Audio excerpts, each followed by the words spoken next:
ang inyong sagutin. Thank you, Your Honor, for the question. Yung po ba, just a clarification, Chairman, is for the post yun nasa embassy po natin at consulate, yung po ba yung concern po nila, Chairman? Yes, kasi dual Opo. citizen Yung iba po. application eh. Opo. Ganito po kasi, Chairman, ang naging problema po namin ngayon. Marami po kasi tayong mga post na meron pong mga local quarantine measures din po na sinusunod yung mga foreign governments. So, ang rule po natin, Your Honor, is that the staffing as well as the office schedule is determined by the host country. Ibig sabihin po kung nasaan po yung ating embahada at konsulada. Kapag meron po silang pinatupad ang gobyerno na nandun, kung nasaan po sila, yun po ang ating sinusunod. At naging regular naman po at pare-pareho naman po sa iba't ibang bansa po ngayon, talagang to reduce po yung congestion at saka yung to ensure physical distancing, marami po nagpapatupad po na kailangan po ay appointment system po para po na kokontrol yung po mga pagdagsa po noong ating mga tao sa embahada at konsulada. Alam niyo po, Your Honor, maganda po na itanong yan sapagkat kung tinitingnan lang po natin galing sa Pilipinas, kung makita niyo po yung ating mga embahada at konsulada, marami po doon napakaliit po. Kuminsan po yung pong receiving section po nila ay baka isang kwarto lang po yun, pang one bedroom, ika nga po, no? So, kaya kailangan po na gawin po yun. Ngunit ang ginawa naman po natin ngayon, meron naman po talagang online system naman po ngayon para po matugunan po yan. At kung urgent naman po, ay meron din po tayong mga healthline o hotline doon po na pwede po nilang tawagan at pwede po sila mag-email, Your Honor. Thank you, Your Honor. Kasi minsan po, alam niyo po, meron po kasi isang party list ng inaapi. Yun po yung access party list kung saan po for the first time in history, nakakuha po sila ng 2.6 million votes. Sila po yung naging tagapagtanggol, sandalan ng mga inaapi. Sila po ay talagang sinuportahan ng mga OFW. Ngayon, kung tatanungin niyo po kami, yung mga representative na access party list, minsan po kasi sa aming pag-iikot ng kampanya, alam niyo po, ang pinunta namin doon hindi para sabihin iboto kami. Ang pinunta namin doon para tanungin, ano po ba ang mga kailangan nyo? Kung kami ay papalarin at mananalo, paano po ba kami makakatulong? So, isa po to sa mga tinatanong nila.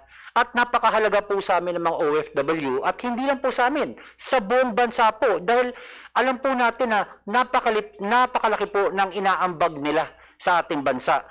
Ngayon sir, minsan po kasi may mga ambassador at consul gen na alam niyo nakakadanas ng kalupitan yung mga kababayan natin. Pero for the record yung sa Dubai na consul gen maayos siya.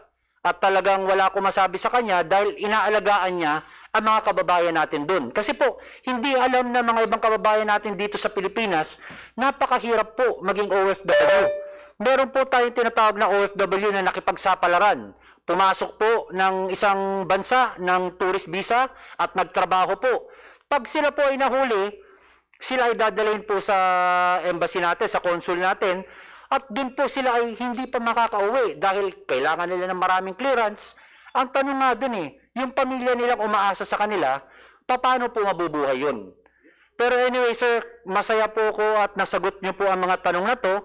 Sana po yung mga iba pa pong mga kababayan natin sa Facebook, wag po kayo mag-atubili na magtanong lang po dahil itong budget briefing po, katulad nga po ng sinabi ko, for the first time in the history of Congress, na talagang i-involve natin yung public dahil pera po ng publiko to Kaya po dahil pera ng publiko, ang pinag-uusapan natin dito, karapat dapat lang na ma-involve po yung mga ating kababayan through Facebook po. Ngayon po, pumunta naman tayo sa ating mahal na Minority Floor Leader, Congressman Benito Abante. Kung Benny, nandyan po ba kayo? Magandang hapon po, Chairman Eric Yap. Yes, Ako ba narinig ninyo na malinaw? Malinaw na malinaw po. Okay, salamat po. Isa lang po ang aking katanungan. Unang-una po gusto ko lang sabihin po sa ating mabuting secretary at ang pamilya ng DFA that I am in full support of your budget, and I know that you're doing a great job in your stewardship of the Department of Foreign Affairs. Yan po ang gusto kong i-manifest lamang. Isang tanong lang po ito, no? I don't know kung kayo dapat ang sumagot nito. But anyway, kung meron pong, for example, like a foreigner or an American that would like to come to the Philippines, okay? Siya po ba ay dadaan pa sa, I don't know what agency that he's going to pass through. Siya ba ay mako-confine pa o mabibilit pa sa isang hotel to wait for his swabbing? At kapag na-swab na siya at proven negative, and he can be released to be able to visit the person that he came for. Yun lang po ang tanong ko. And sino pong sasagot sa Yusek Dulay? You're now recognized. Please answer. Thank you, Your Honor. Thank you po kay Congressman Bante. Yung pong patakaran po ng pagtetest po at pag-quarantine ng mga dumadating pong pasero ay ito po ay hawak po ito ng interagency po team sa airport po. Nag-uumpisa po yan sa Department of Transportation, ang Coast Guard po kasama po dyan, ang ating pong Bureau of Quarantine kasama po dyan, at sila po yung nagpapatupad ng patakaran na lahat po ng ating pasahero na dumadating po ng Pilipinas ay kailangan po maswab at makwarantin po hanggang lumabas po yung test. Ano? So, sa tanong po ni Congressman Abante, yes po, at yan po ay hindi naman po DFA po nagpapatupad. Ang ginagawa po ng DFA kapag nakapag-uwi na po tayo ng ating mga kababayan, ito po ay tineturn over po natin sa tinatawag po na one-stop shop sa airport. At lahat po ng airport ay lalagyan po nga ng one-stop shop for the same protocol, Your Honor. Thank you, Your Honor. So that's including foreigners, Mr. Chair, no? Not only Filipinos but foreigners themselves. So hindi under your domain yan. Hindi po under the one-stop shop po yan. Ito po ay interagency, Congressman Abante. Thank you po, sir. Thank you very much, Mr. Chair. Yun lang po ang aking katanungan. Maraming salamat po. God bless po. Ngayon po, Congressman Abdullah Dimaporo, you are now recognized.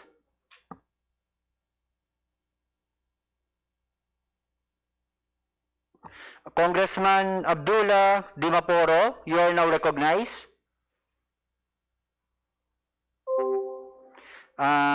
Doon po muna tayo sa ating mahal na Deputy Speaker, yung pinakamaganda po namin Deputy Speaker, Deputy Speaker Loren Legarda. Ma'am, you are now recognized.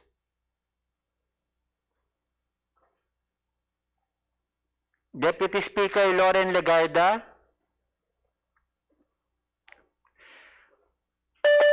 Nagbubuterest pa po siya. Kay Congressman Christopher De Venecia. Congressman Christopher De Venecia, you're now recognized.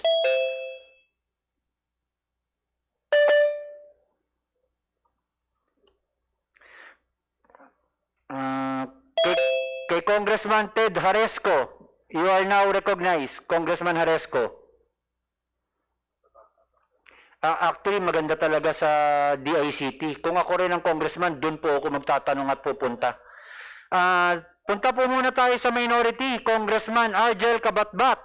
Sir, you are now recognized, Kong Argel.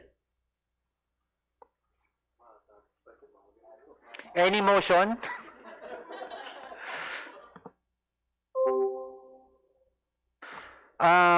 Ito, sigurado nandito. Congressman Ferdy Gaite. Kong Ferdy. Salamat po, Mr. Chair. Kong Ferdy, alam niyo po, kayo po ay talaga maaasahan. At bilib po ako sa inyo at salamat po. At may kasama ako dito. Kong, you're now recognized. Salamat po ng marami, Chair. At sa pagkakataong ito na makasama ang pamilya ng DFA na napakabigat ng kanilang role lalo sa pandemya, especially our overseas Filipinos, whether they be workers, migrants. Ang tanong kanina ni minority leader, pati yung mga foreigners na pumapasok sa Pilipinas. Kaya po, dyan po particular yung aking mga katanungan.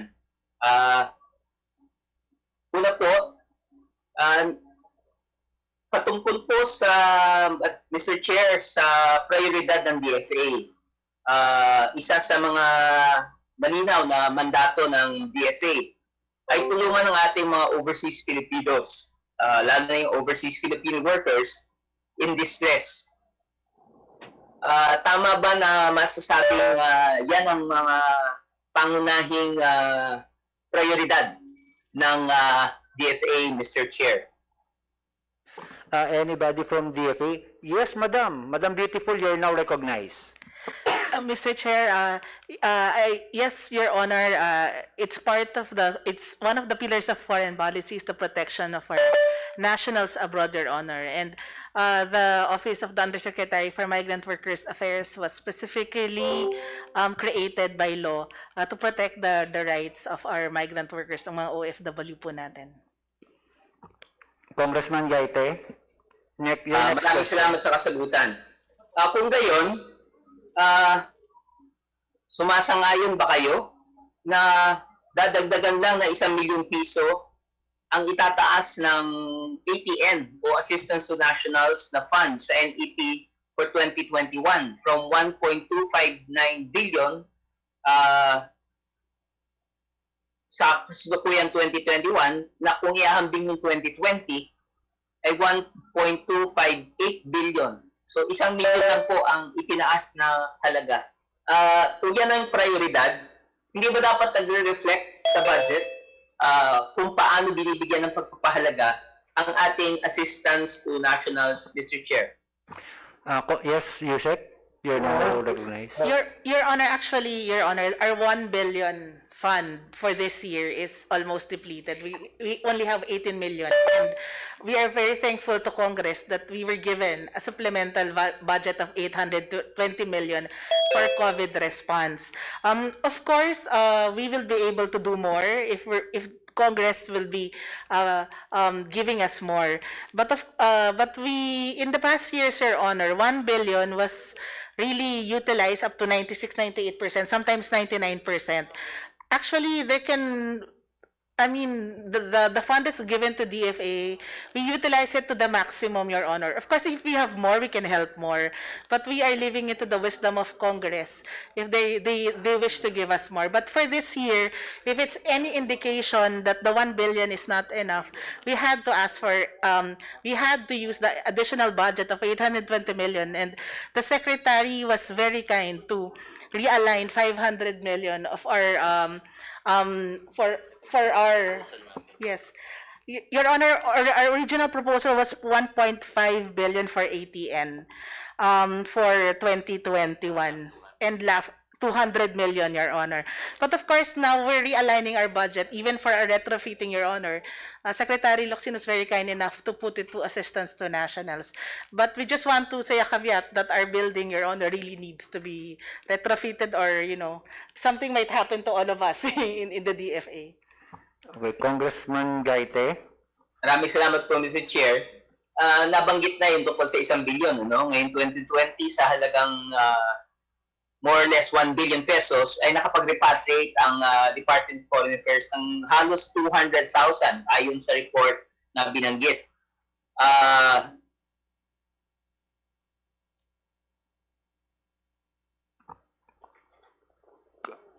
Naputol po ang inyong internet, Congressman Gaite. Pero wag po kayong mag-alala.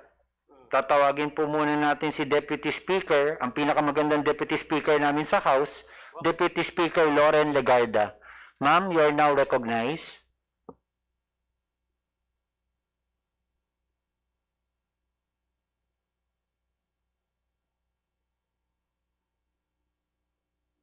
Poor internet connection ata.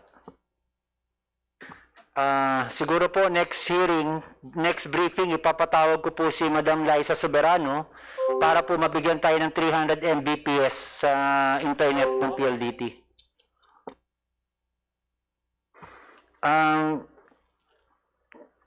Congressman Christopher De Benesa? Congressman Christopher De Benesa, are you there?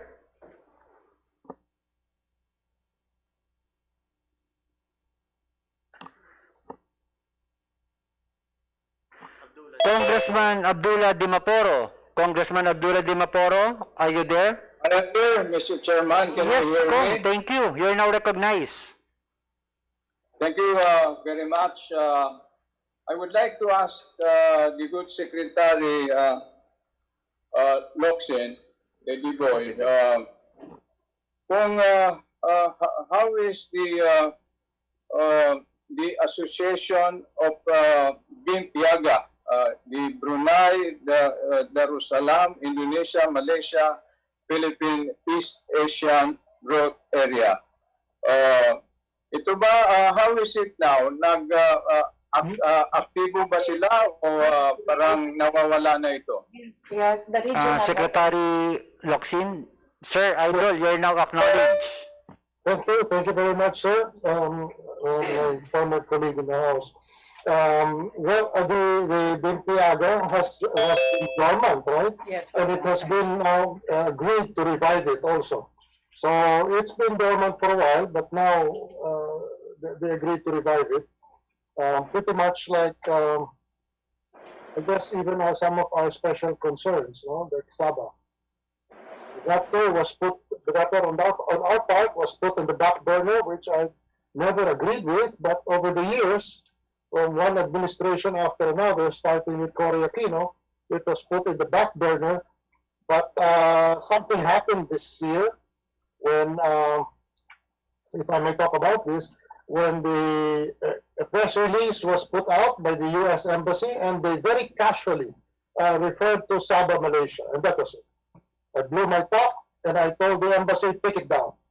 First, they didn't want to do it, so I accused them to Mike Pompeo.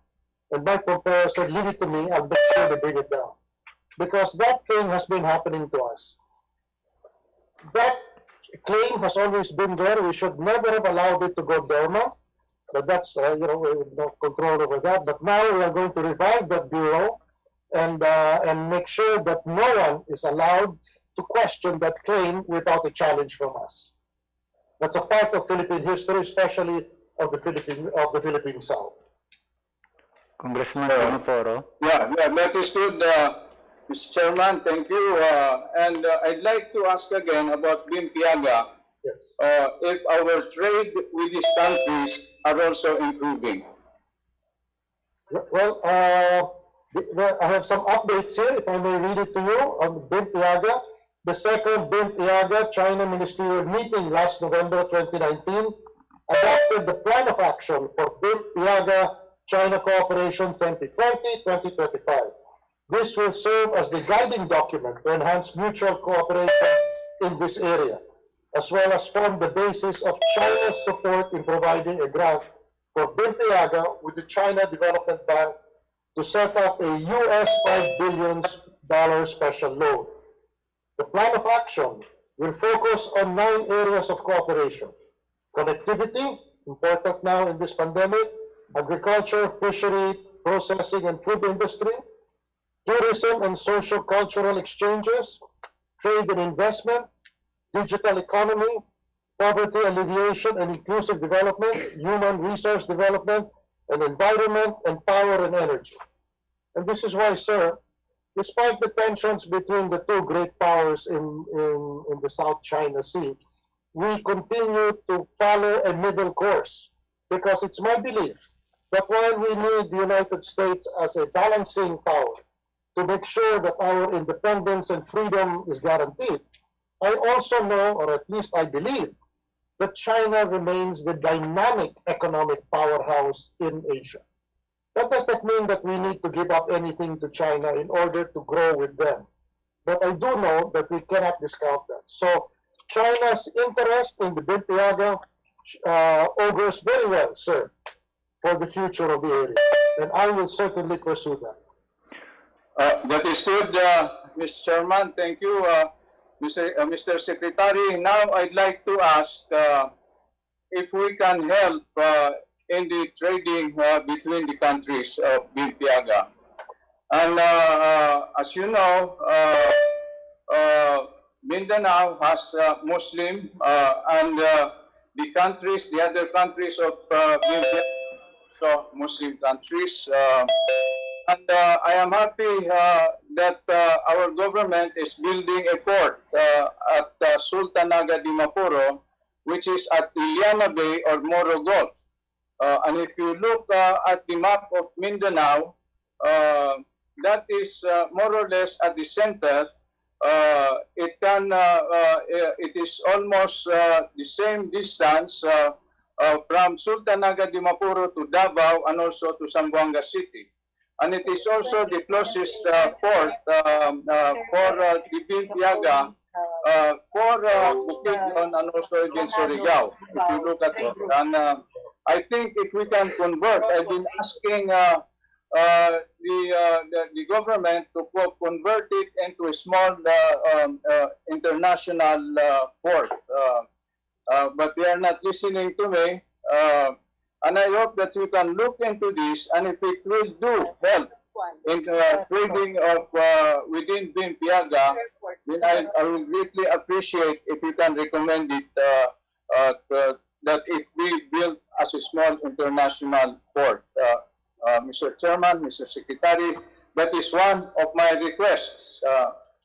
My second request, and the last one, Mr. Chairman, Yes, go ahead. because the other two requests that we are already being, the three requests that we are already being assisted by Assistant Secretary Tagu and Assistant Secretary Esleta. They are helping us, and they are very good. Now, what I would like to ask is that UNESCO National Commission of the Philippines is under DFA.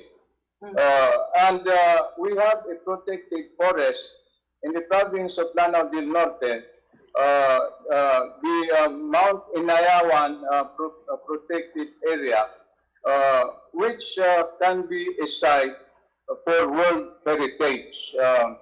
And I'd like to ask Mr. Chairman, Mr. Secretary, that UNICOM help us find out if this can be indeed a potential World Heritage site, and then if it is, then to help us be trained and help us plan how it can be a World Heritage. So this is my last Thank you, request. Congressman. Secretary Locsin, before you give your statement, paki-answer po muna yung tanong ni Congressman Dimaporo. Yes. Those two requests, especially, that to me is important, and I will personally attend to that, because what we need, looking at this sudden resurgence of interest in that area, because of that accidental press release of the U.S. Embassy, this is what I know, that if more trade and more prosperity, and I don't like to use those words because it's what the government likes to use that word, but they don't really mean it. But if in real terms, that area becomes more progressive, more materially rich, the trade increases more, I think many of the diplomatic issues we are very sensitive about will be put on the sidelines because something more substantive will be there. So you can, I can assure you that I will concern myself with this, make these initiatives take place, and we will be in touch with you immediately. Thank you, First, Secretary. I want that to happen, because that's the way forward. Thank you, Secretary Locsin. Sir, can you please give your opening statement, Secretary Locsin? You're now recognized. Oh, sorry. Thank you. I thought we had done away with the statement. Sabi kasi pinaghanda nyo daw Try to po. make it fast. I'm very sorry. Late po kami na timbrehan. It is my honor to present for the consideration of the honorable members of the committee the 2021 budget of the Department of Foreign Affairs. For 2021, we will be working with a budget of 21.96 billion to fund operations of the Home Office, of 35 consular offices in the regions, and our 94 foreign service posts. This budget is 0.49% of the proposed national budget of 4.5 trillion pesos. It is also 9.31 less than the budget of 24.22 billion of last year. The DFA serves 10.3 million overseas Filipinos in 195 countries and territories. This workload is separate and aside from the assistance it gives to overseas Filipino workers. We opened 6 new posts in Melbourne, Barcelona, Istanbul, Nagoya, Rabat, and Stockholm in the last quarter of 2019. We hope to open 3 more posts, Addis Ababa, Colombo, and Nur Sultan this year, but with changing priorities due to COVID, the DFA relinquished the budget for these posts as savings as part of the DFA's contribution towards a national effort to address the pandemic. Their opening can wait until better times. We also gave up the budget for the retrofitting of our headquarters building, the old and crumbling ADB.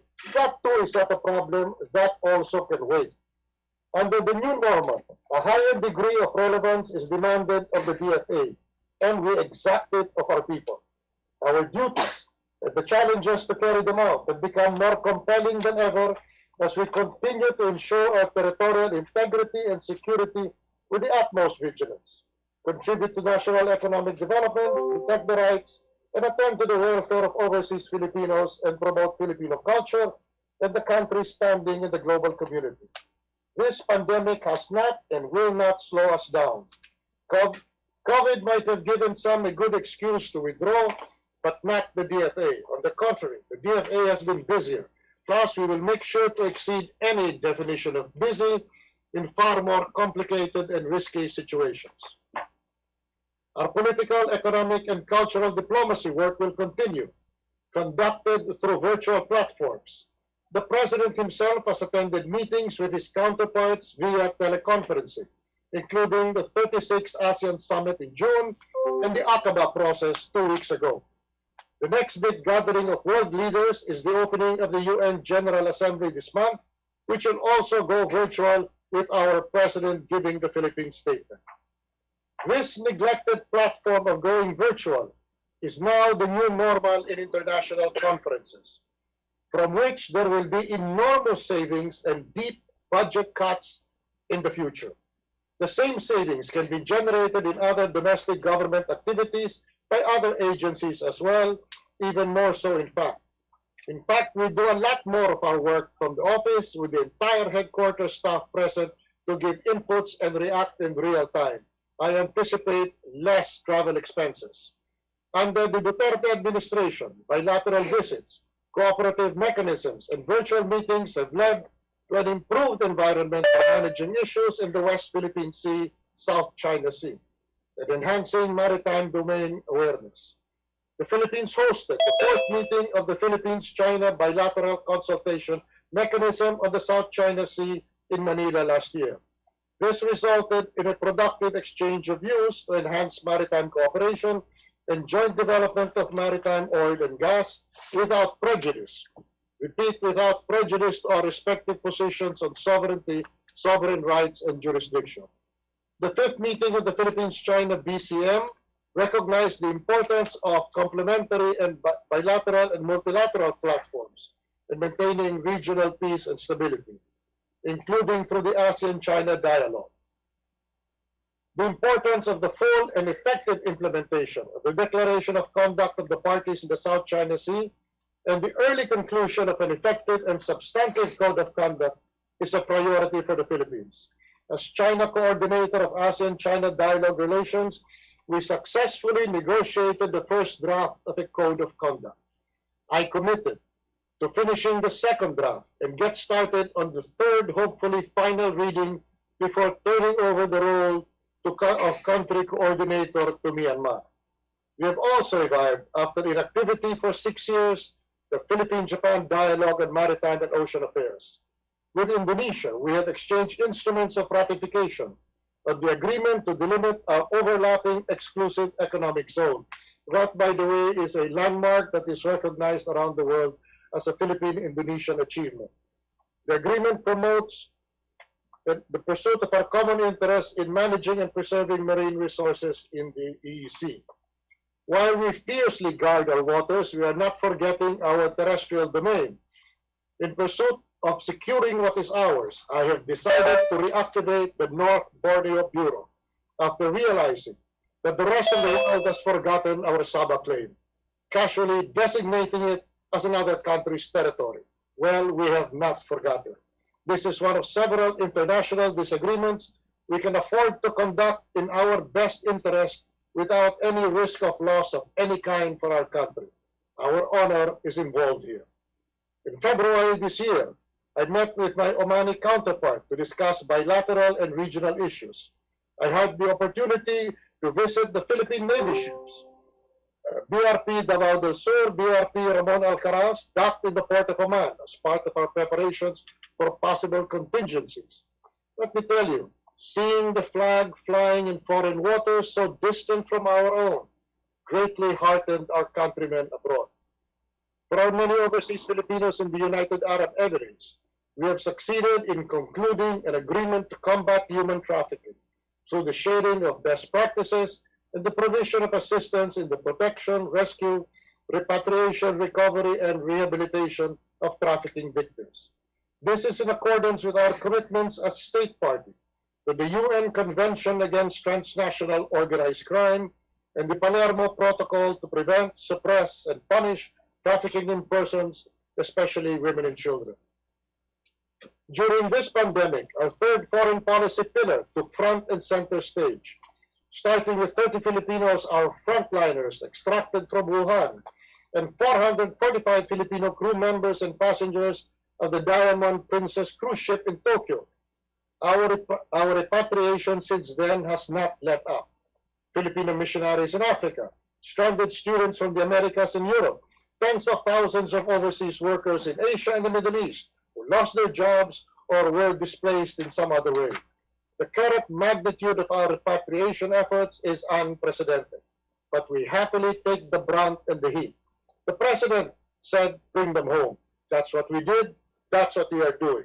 I've committed to leave no one behind and to bring as many of those who want to come back, hopefully alive and unscathed by the virus. To date, we have repatriated 174,039 nationals. This figure includes 61,716 seafarers and 112,323 land-based workers. My people, with indefatigable commitment and dedication, have been exceptional in doing their job. That they managed to mount a flight to bring home 257 Filipinos from Uzbekistan, a country where we have no resident representative in place, not even an honorary consul, to assist in the execution of this plan. The DFA also facilitated one of the biggest single mass repatriations of Filipinos from Lebanon in July, bringing home 390 of our countrymen, still visibly reeling from the trauma and shock, some injured, some dead, others following the explosion in Beirut. This after the tragic passing of our beloved colleague Bernie Catalia, our ambassador there, a hero through and through. While busy with repatriation efforts, our embassies and consulates have been monitoring the conditions of overseas Filipinos who contracted COVID-19 in 60 countries. We have provided them and their families support in the form of meals and relief packages, while their jobs have been put on hold. As of 28 August 2020, the DFA has used up over 973 million of the 1 billion ATM for 60,000 beneficiaries. This translates to 96.99% utilization rate. We have also disbursed 110.38 million of the 200 million peso legal assistance fund for 5,000 beneficiaries. We have processed over US $35 million worth of international humanitarian assistance from both public and private donors in support of the national government's response to COVID-19. To protect not just our overseas Filipinos, but the entire Filipino nation from the virus, our embassies and consulates abroad monitor and report on vaccine development and clinical trials. These are shared with the AITF, the DOST, and DOH. We signed up for the COVAX facility, designed to ensure fair and equitable access by all countries to COVID-19 as soon as they become available. We have firm commitments from China, US, and Russia for access to the vaccine. We have generated a lot of goodwill through our regional consular offices and international organizations in the Philippines to assist stranded foreign nationals across the country and bring them back to their respective homeland. I thank our partners in the Department of Tourism, especially tourism, DILG, DOTR, and the LGUs for helping us in this endeavor. When the foreign ministers called me and said, we will not forget how you took care of our nationals abroad and enable them to come back to us. You know, I was told by these foreign ministers that in fact, when it came to their own countries, they didn't really care for the foreign nationals in their midst. We stood out in that regard. Some people were asking, why are you taking care of foreigners? Because one day, we're going to be in the same situation. Our consular offices continue to operate to provide the Filipino public passport, authentication, and other consular services. Any complaints, however unreasonable, are immediately addressed and acted on. I have my Twitter account to make sure that we don't lose a single day to respond. There is no time to quibble or argue. Our job is just to serve. That's the job. From January to June this year, we issued 1 million passports. We launched the online passport application system to reduce waiting time and allow applicants to pay online and avail of optional courier services.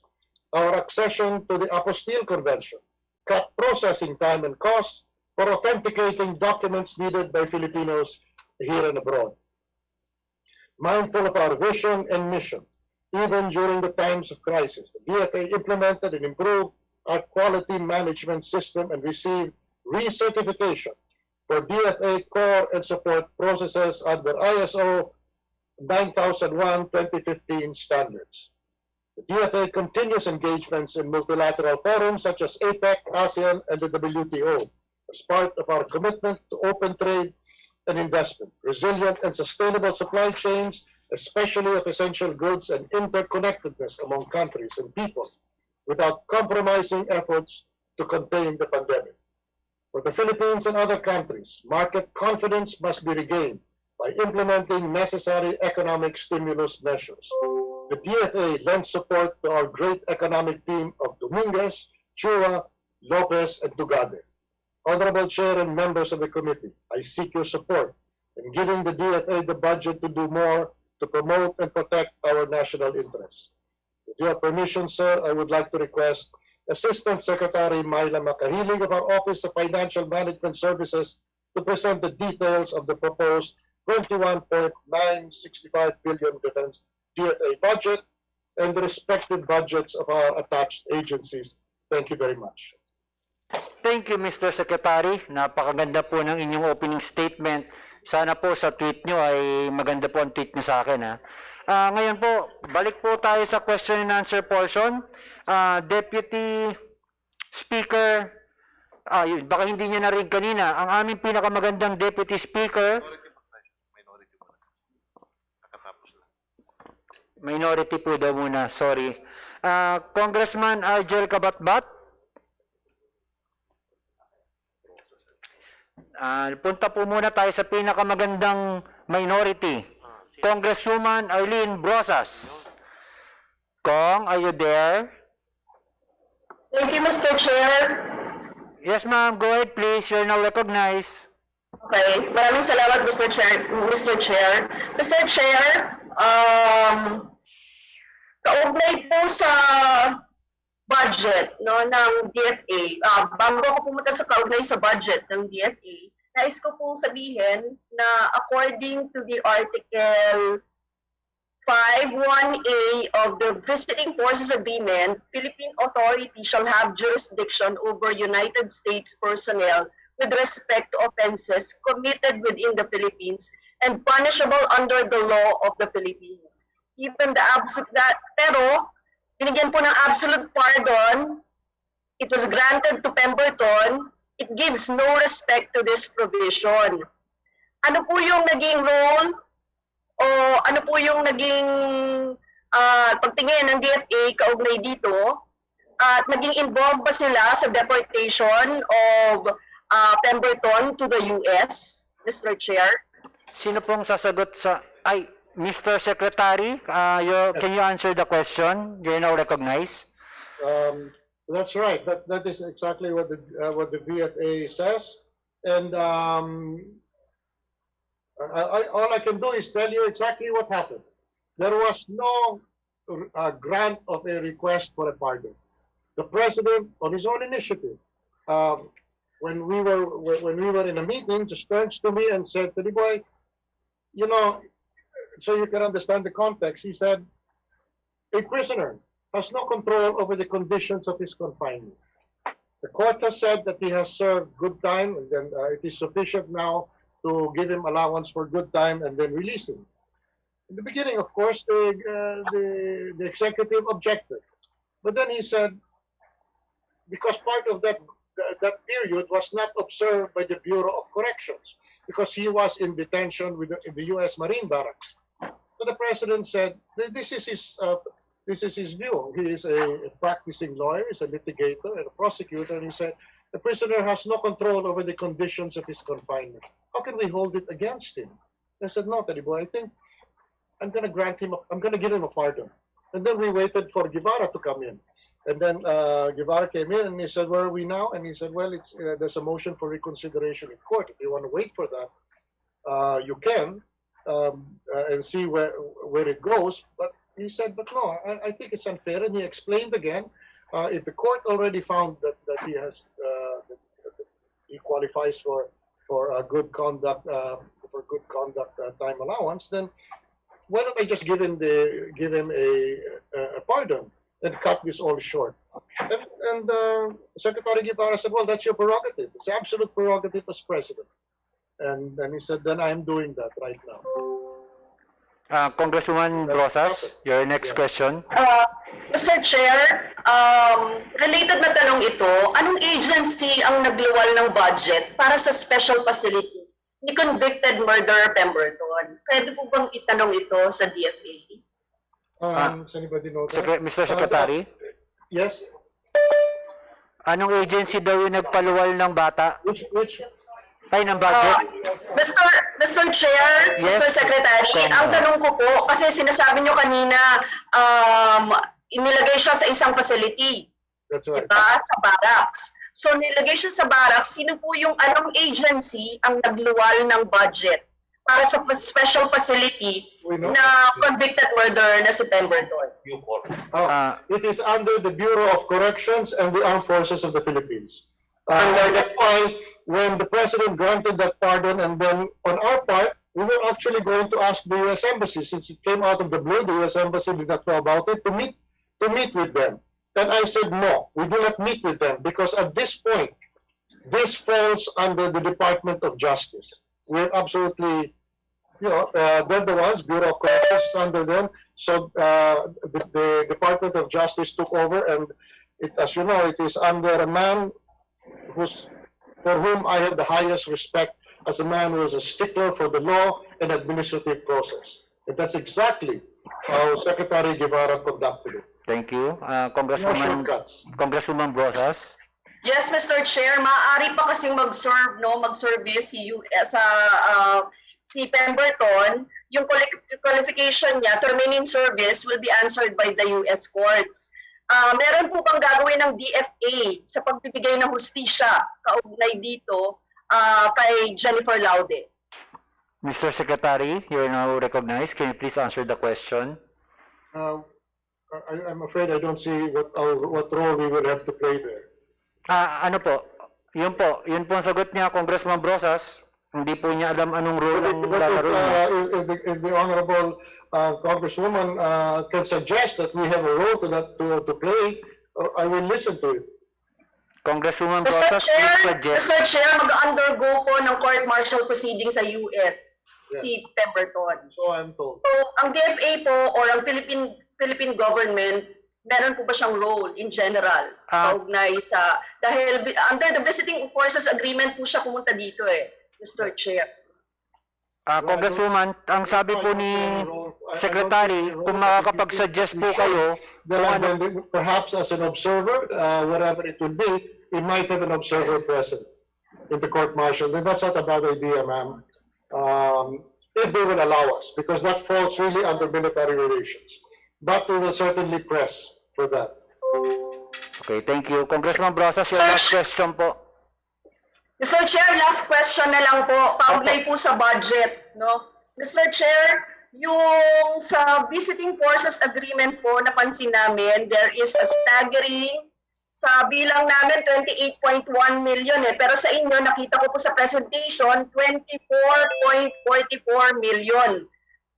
Allotted for the Presidential Commission on Visiting Forces. Ngayon, Mr. Chair, sabi po ni Presidente, siya ay gusto niyang i-terminate 6 months, 1 year, pero bakit po meron pang ganitong inilalaan na budget para sa PCBF sa ating NEP sa ngayon? Honorable Congresswoman, you're correct. You're correct. The PCBF was under the office of the president, and I suppose that might be where the budget is. But when this happened, when we were studying the budget, and I saw the figure for the PCBF, I said, why has this not been reduced? Because right now, although we suspended the abrogation of the VFA for 6 months, still, I do not want to disrespect my president by not reflecting his decision to abrogate the VFA in the budget of the PCBF. And so therefore, I'm going to propose that it be cut. Mr. Chair, ito pong 24.44 million na ito, line item lang po ang nakalagay dito. Ang gusto po sana natin, palaman mismo kay Mr. Secretary, anong breakdown ng PCBF budget na ito. Dahil sinabi niyo po, si Mr. President, si Presidente ang naglagay niyan, may breakdown ba ng binigay na budget dyan? Yes, Ma'am Brosas, yan po yung last question niyo. Secretary Locsin, please answer. What I'm saying is that the PCBF was under the office of the president, and then only now transferred to me, and with that old budget. But now that the budget is under my control, I'm now going to propose that it be cut. And what it will consist of will be outlined to my satisfaction. Okay, thank you po. Mr. Chair, may we get the commitment of the Secretary? Hindi po matatanggal yan, maaari po bang malaman din kung sakali na hindi matanggal yan, pero sinasabi niyo po natatanggal maaari po malaman kung ano ang breakdown yan. Okay, ma'am, pagka dumating na po tayong sa punto na yun, tsaka na lang po natin hingin. Okay na po yan, Mr. Secretary. Ngayon po, may I acknowledge, pangatlong beses ko na po siya tatawagin, the most beautiful Congresswoman, Deputy Speaker, Senator Lauren Legarda. Ma'am, are you there?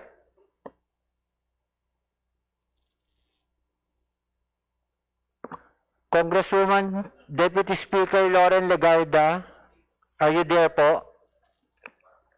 Palit-lipat tayo. Congressman Christopher De Venecia. Kong De Venecia? Alright. Thank you so much, Mr. Chair. Yes, sir. And good evening to our DFA family led by the Honorable Secretary, Taliboy Locsin. Hello po, Mr. Secretary. Just a few questions for the DFA, Mr. Chair. First, can we get a clarification on the difference between the Office of the Strategic Communications and Research, or OSCAR, and the Office of the Undersecretary of Communications and Research, or USCAR, and the powers and functions between the two, as well as the programs to be implemented by the two, Mr. Chair. Yes, Secretary. I'll call on you, Secretary. Yeah, he's in charge of that. There he is. There he is. Ayun po ang sagot niya, Congressman De Venecia. Ano po yung pagkakaiba, Mr. Chair, ng OSCAR at ng USCAR? Those are both offices under the DFA.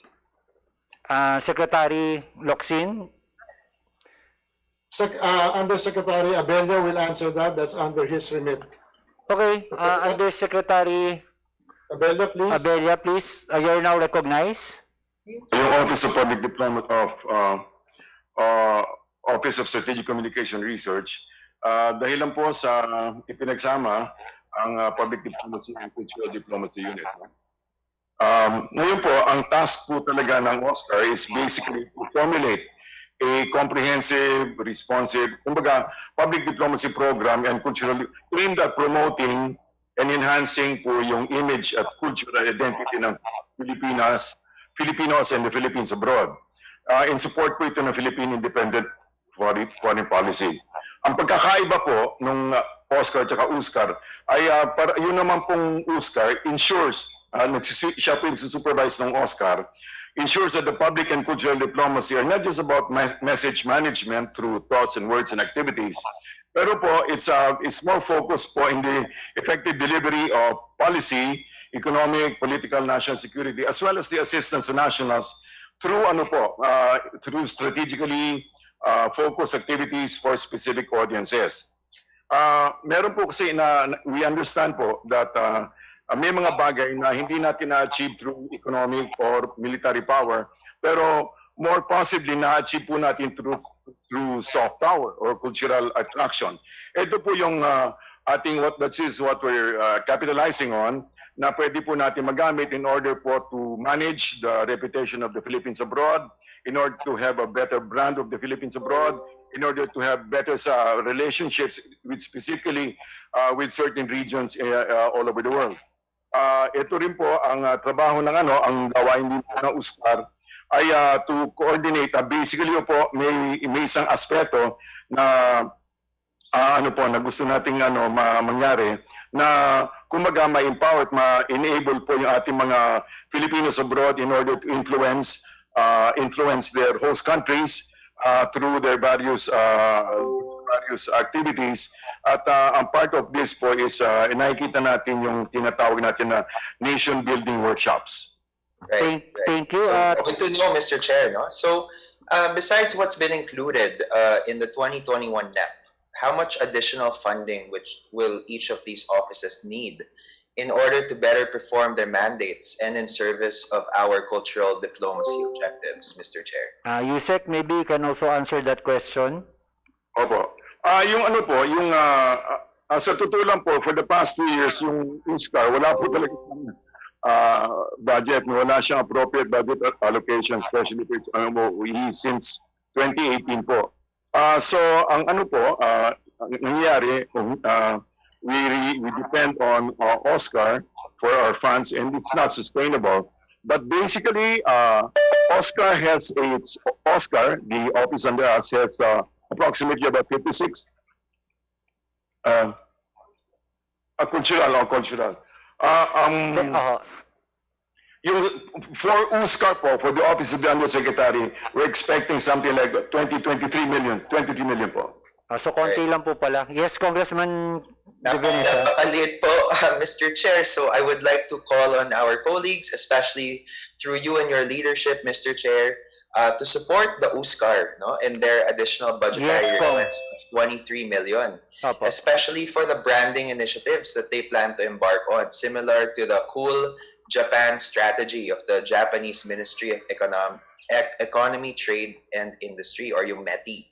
Kasi importante po, Mr. Chair, na meron tayong clear, strategic, and well-coordinated national branding strategy para align po ang mga programa ng ating ahensya, pati na rin ang mga programang ipinapatupad ng ating foreign service posts in service of cultural diplomacy. And for Oscar naman po, Mr. Chair, an additional budget of 50 million for their proposed Mindanao Arts Festival to help boost naman the image of Mindanao internationally, especially to the BIMP-Iaga region, and the Waway-Saway Indigenous Arts Europe Tour, and the creation of the Office of Cultural Diplomacy. So ito po ang mga nasimulan ng ating minamahal na Speaker Alan Peter Cayetano nung siya'y Secretary of Foreign Affairs pa. So sana po ma-institutionalize natin ang mga inisyatibong ito at mabigyan sila ng karampatang pondo para maging responsibo sa kanilang mandato. Final question na lang po, Mr. Chair, Yes, para naman sa UNESCO National Commission of the Philippines. No? Given na napakaliit po ng pondong naka-allocate sa kanila, ano po ang plano ng opisina nila para matulungan ang dalawa sa ating mga UNESCO creative cities na matatagpuan sa Baguio and Cebu?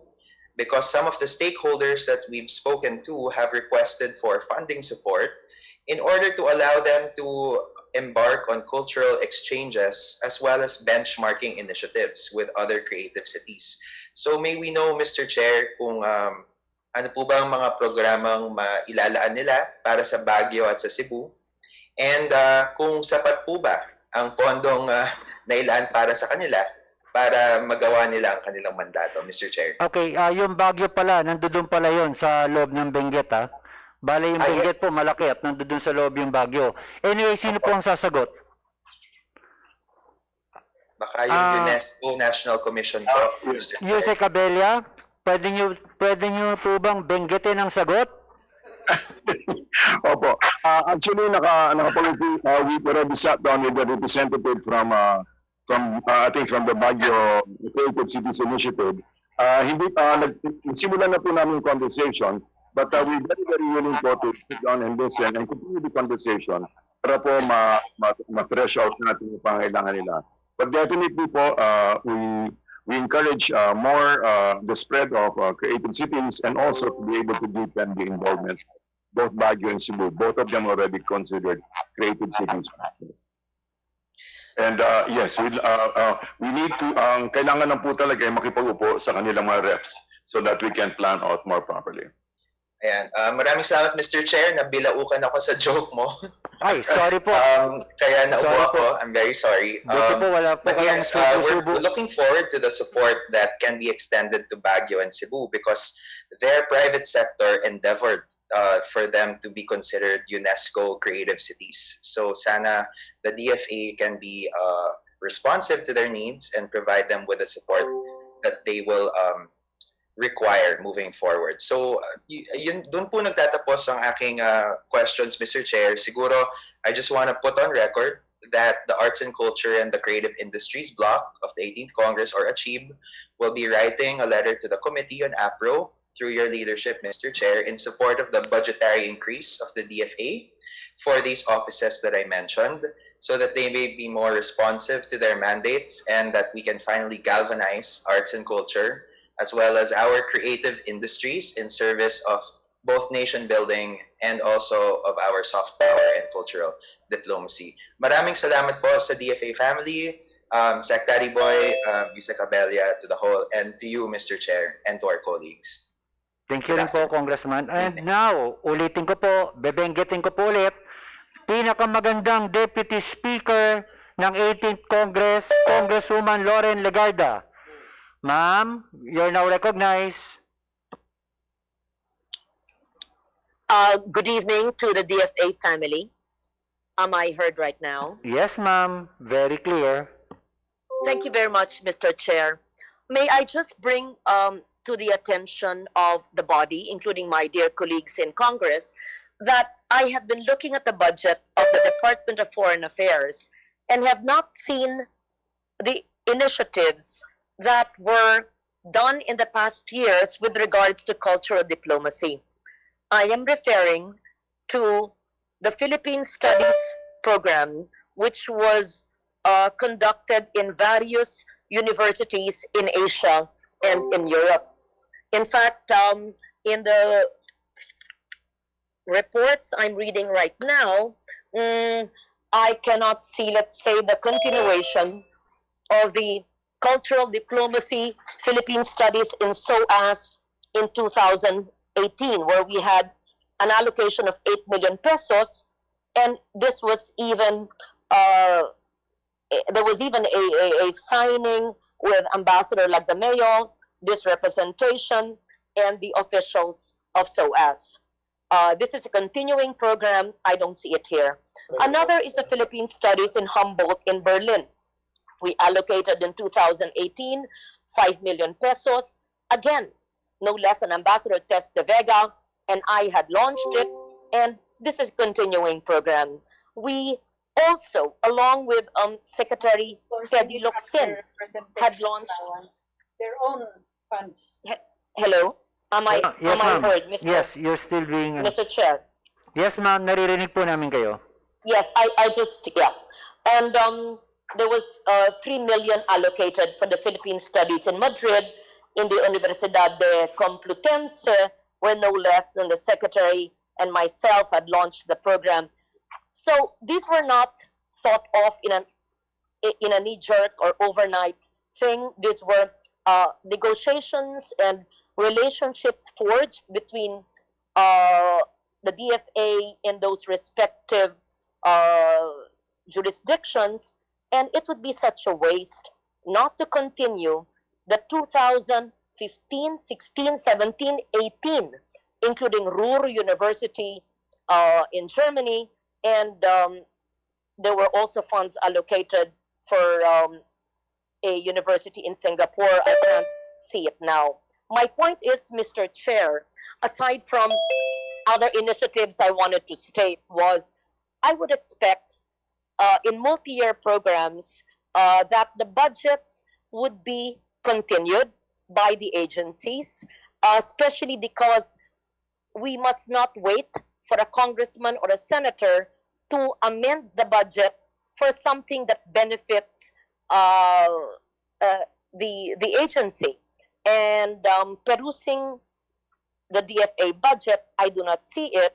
But if it is in a lump sum, I would like to be enlightened.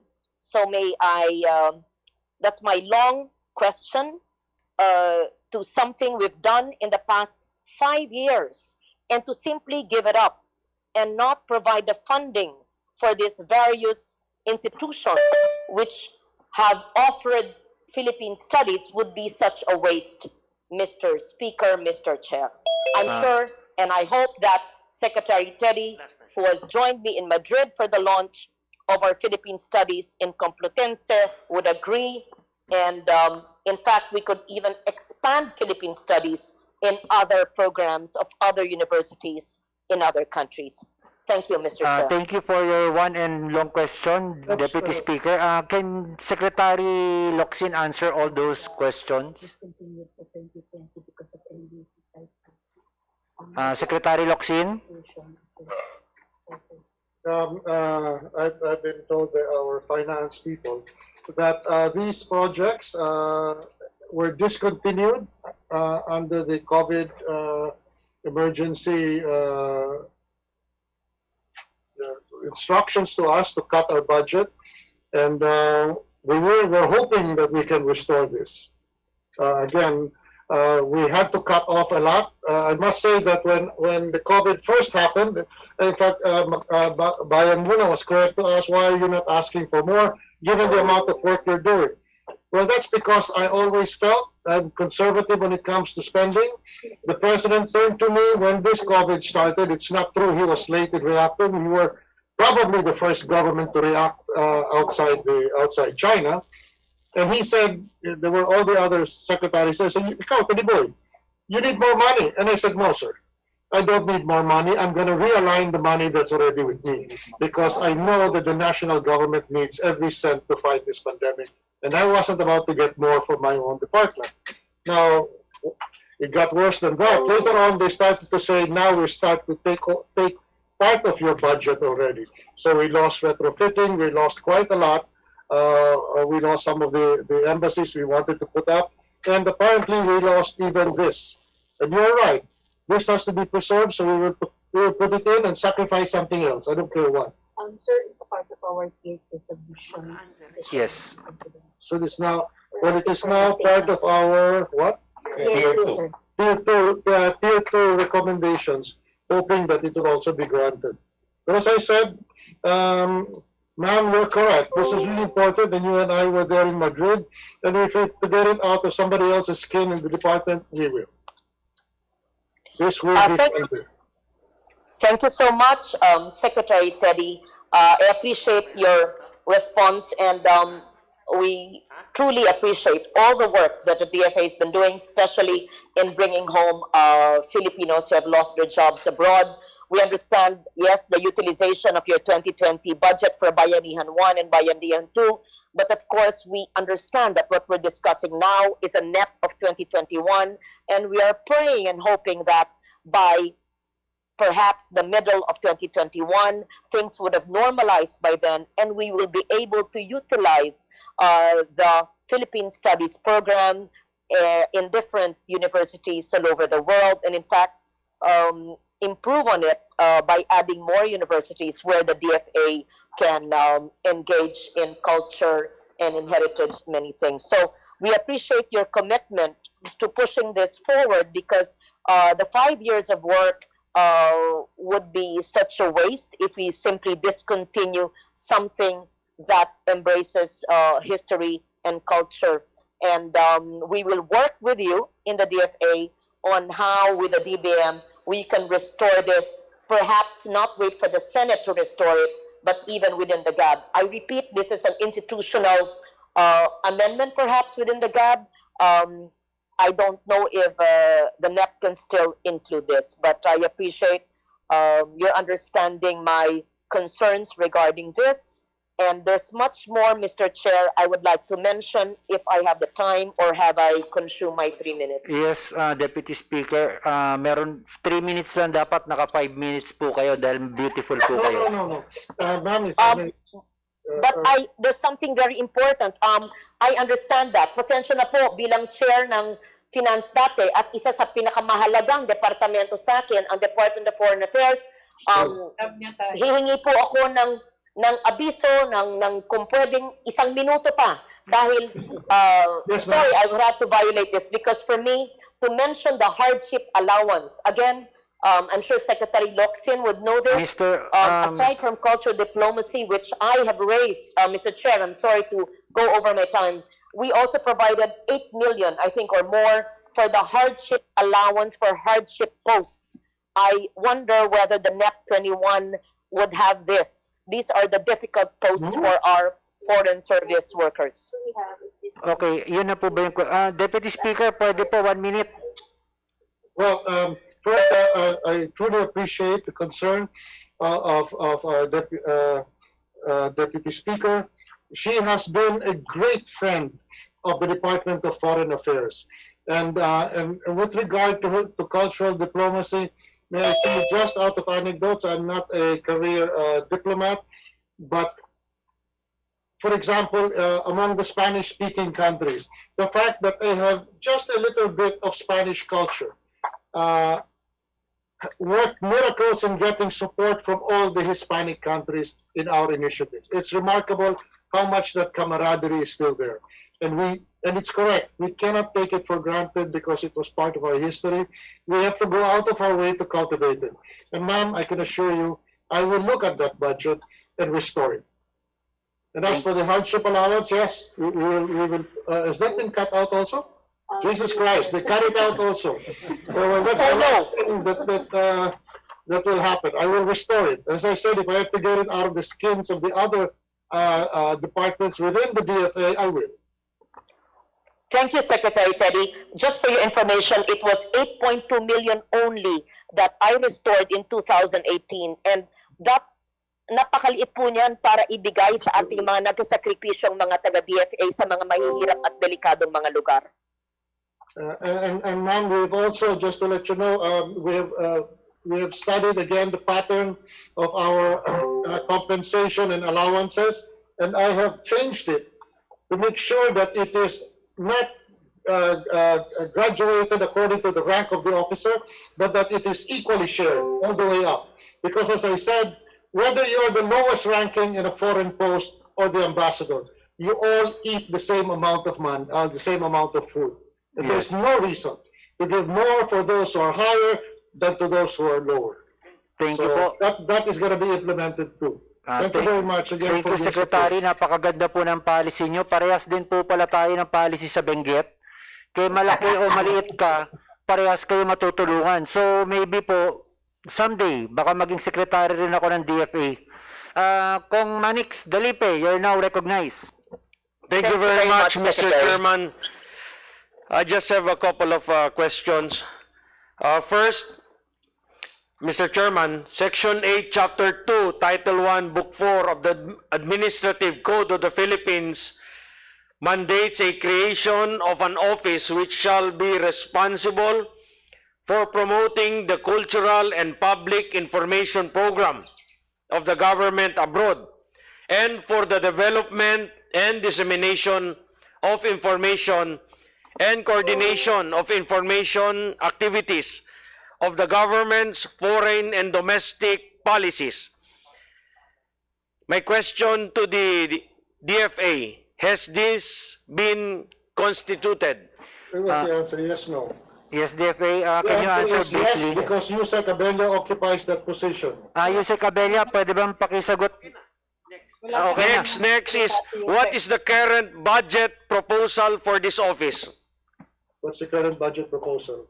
So it's part of 2 years. Excuse me, I'll get that figure. How much is it? Sir, I have to look for the specific of the. Meanwhile, Yusek Abella can answer. Okay, pakipadala na lang Yusek po. Abella, Yusek Abella is there. Yusek, please, there's a question. What's the size of your budget? Yusek, what is your size daw po? Kanina to. For Uskar, we have none. None. Okay, thank you po. But for public diplomacy, it's only, sir, 3.6 million. Okay? What? 2.6 sabi niya ngayon. Magkano po? Don't bring us food, not while we are in front of... 3.6 million po. 3.6 million. Okay, okay na po yun, Yusek Okay, Abella.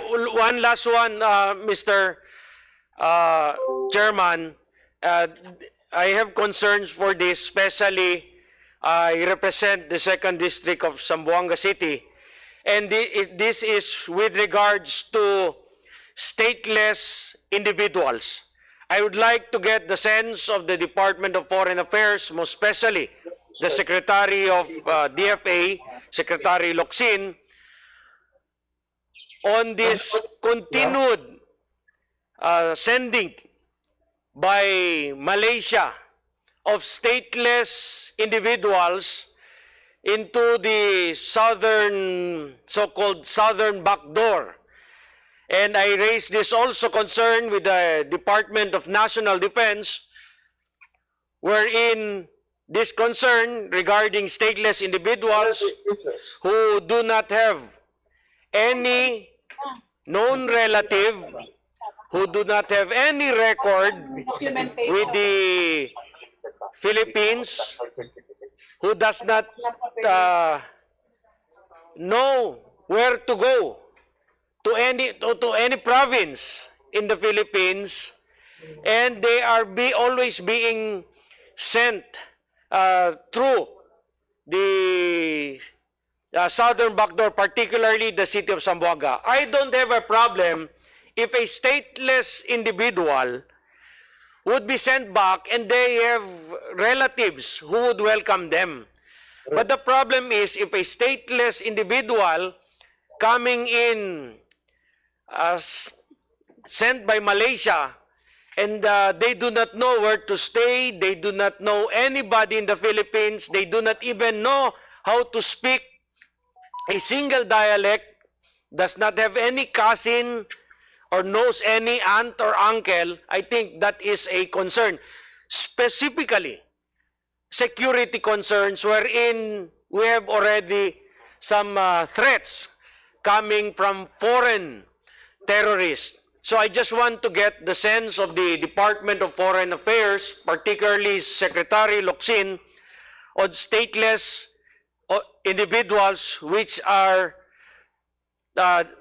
Malaysia continues to send through southern Philippines.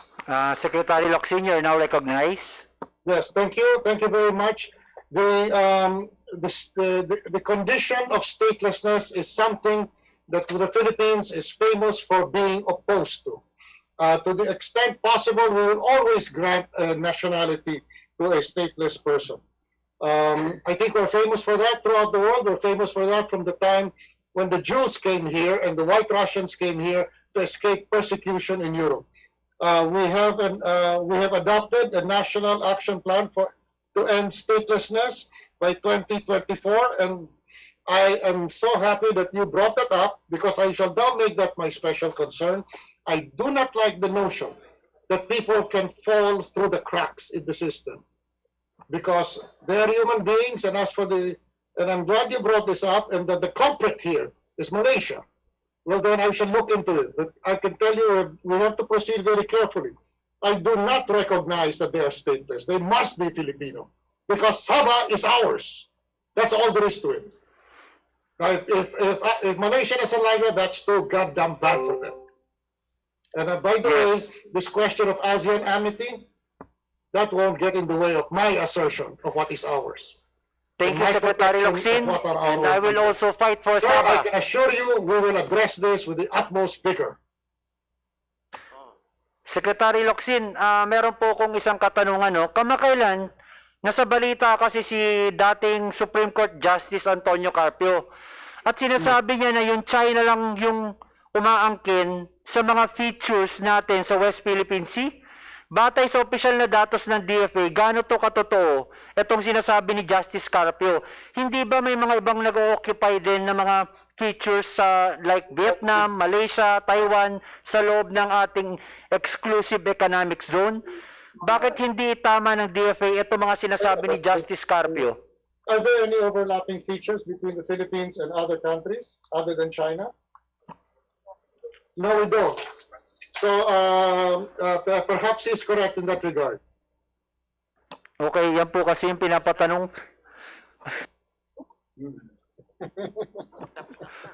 Mr. Chairman, Yes, Mr. Chairman, Congressman Manny. considering that I can see your list and we have already exhausted the members of the House of Representatives willing to interpolate the Department of Foreign Affairs, I now move to terminate the budget briefing of the Department of Foreign Affairs. Before I terminate, gusto ko na lang basahin yung isang comment sa Facebook. Bakit po ang congressman lang ng Benguet at ng Zamboanga ang nandiyan dyan sa hearing? Kayo lang po ba ang masisipag? Gusto ko na rin pong sagutin yung mga nagko-comment na Mr. Chair. hindi po. Marami po kami dito. Marami po kasi kami mga meetings ngayon. Naghati-hati kami dahil importante po yung mga agencies at talagang tinututukan namin to. Yung mga ibang kasama namin nasa Zoom, nagbabantay, hindi po sila nagpapahinga at tuloy-tuloy po ang budget hearing natin. With that, your motion is granted. Briefing terminated. Congratulations, sir. Hindi, baliktad eh. Dinagdagan pa ba?